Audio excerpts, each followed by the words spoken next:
The other day, someone asked me what I thought the biggest problem you would have when laying out a stair stringer when the stairs needed to stop at a particular spot. It couldn't be shorter or longer. And if that's the case, you're going to need to have accurate measurements for both the risers and the treads. But if it needs to be right on the money in a horizontal location, most of the time it's going to have something to do with the measurement of each one of the stair steps. So the first thing I would suggest doing would be to just simply measure the distance you need for the stairway to fit into. And then I would make sure that the stair stringer was laid out and cut correctly. And in our example here, we have 11-inch treads and 7-inch risers. So when I'm laying out my stair stringer, I'm going to want to make sure that the stair stringer measurement on the framing square is exactly what I need each one of the steps to be. Because if it's 1/8 of an inch longer, you're going to end up with a situation like this, where you're going to gain 1/8 of an inch on each one of the steps.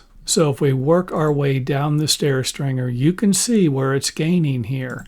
And when we finally get to the bottom, you can just simply divide the overall distance that you're off by the amount of treads or steps in the stairway to find out how much each one of the steps is going to be off. And this isn't always going to be easy to figure out, because sometimes you're going to move the framing square just a little bit in the wrong direction to create a larger or a smaller number down here at the bottom. So you're not always going to be able to take this measurement here and divide it into the number of steps that you have unless you laid out each one of the stair steps perfectly using the wrong measurement. And of course, if it's a little bit shorter, we're going to end up with this situation. And again, once we get to the bottom, we're going to notice the problem. So how would I prevent something like this?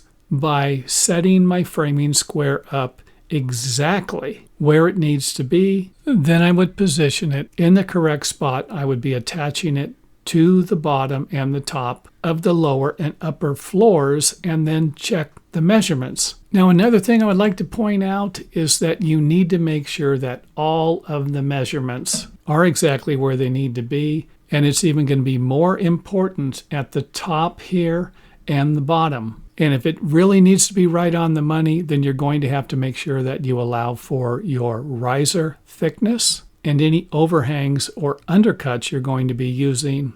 And thanks for watching. If you enjoyed the video, let us know by hitting the thumbs up button or letting us know in the comment area.